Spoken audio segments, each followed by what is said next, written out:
José Saramago é o único Nobel de língua portuguesa. Por isso, falar de José Saramago é falar de toda a língua. É também uma honra para a Livraria Lelo poder homenagear o autor, dedicando-lhe inteiramente um espaço em 2021. A obra de José Saramago é conhecida nos 4 cantos do mundo. Por isso, no dia do seu aniversário e na sala que lhe será dedicada no futuro, entendemos que seria interessante partilhar algo de Saramago enquanto pessoa e não enquanto autor. O homem mais sábio que conheci em toda a minha vida não sabia ler nem escrever. Às 4 da madrugada, quando a promessa de um novo dia ainda vinha em terras de França, levantava-se da enxerga e saía para o campo, levando ao pasto a meia dúzia de porcas de cuja fertilidade se alimentavam ele e a mulher.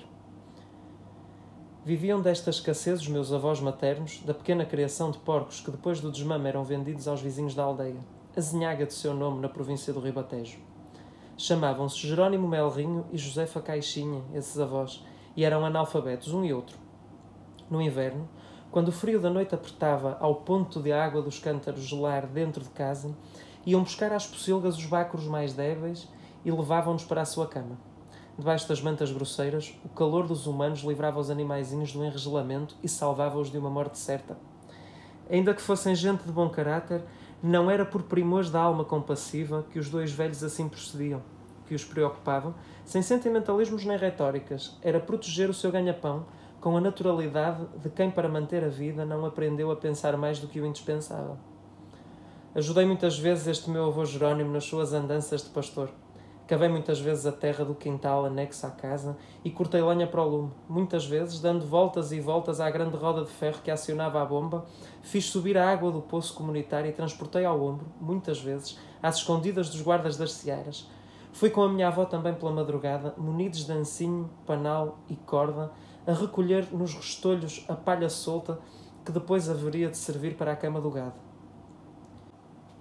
E algumas vezes, em noites quentes de verão, depois da ceia, meu avô me disse: José, hoje vamos dormir os dois debaixo da figueira.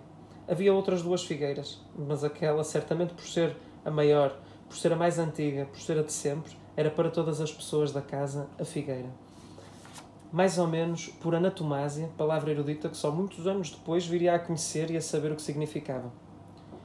No meio da paz noturna, entre os ramos altos da árvore, uma estrela aparecia-me e depois lentamente escondia-se por trás de uma folha e, olhando eu noutra direção, tal como um rio correndo em silêncio para o céu côncavo, surgia a claridade opalescente da Via Láctea, o caminho de Santiago, como ainda lhe chamávamos na aldeia. Enquanto o sono não chegava, a noite povoava-se com as histórias e os casos que o meu avô ia contando. Lendas, aparições, assombros, episódios singulares, mortes antigas, zaragatas de pau e pedra, palavras de antepassados, um incansável rumor de memórias que me mantinha desperto, ao mesmo tempo que suavemente me acalentava.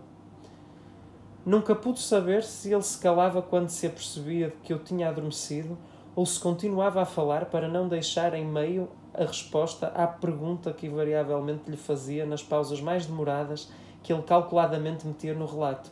E depois? Talvez repetisse as histórias para si próprio, quer fosse para não as esquecer, quer fosse para as enriquecer com peripécias novas.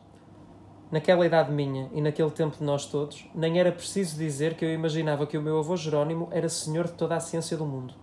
Quando à primeira luz da manhã o canto dos pássaros me despertava, ele já não estava ali. Tinha saído para o campo com os seus animais, deixando-me a dormir. Então levantava-me, dobrava a manta e descalço, na aldeia andei sempre descalço até aos 14 anos, ainda com palhas agarradas ao cabelo, passava da parte cultivada do quintal para a outra onde se encontravam as pocilgas ao lado da casa. Minha avó, já a pé antes do meu avô, punha-me na frente de uma grande tigela de café com pedaços de pão e perguntava-me se tinha dormido bem. Se eu lhe contava algum mau sonho nascido das histórias do meu avô, ela sempre me tranquilizava. Não faças caso. Em sonhos não há firmeza. Pensava então que a minha avó, embora fosse também uma mulher muito sábia, não alcançava as alturas do meu avô. Esse, que deitado debaixo da figueira, tendo ao lado o neto José, era capaz de pôr o universo em movimento apenas com 2 palavras. Foi só muitos anos depois, quando o meu avô já se tinha ido deste mundo e eu era um homem feito, que vim a compreender que a avó, afinal, também acreditava em sonhos.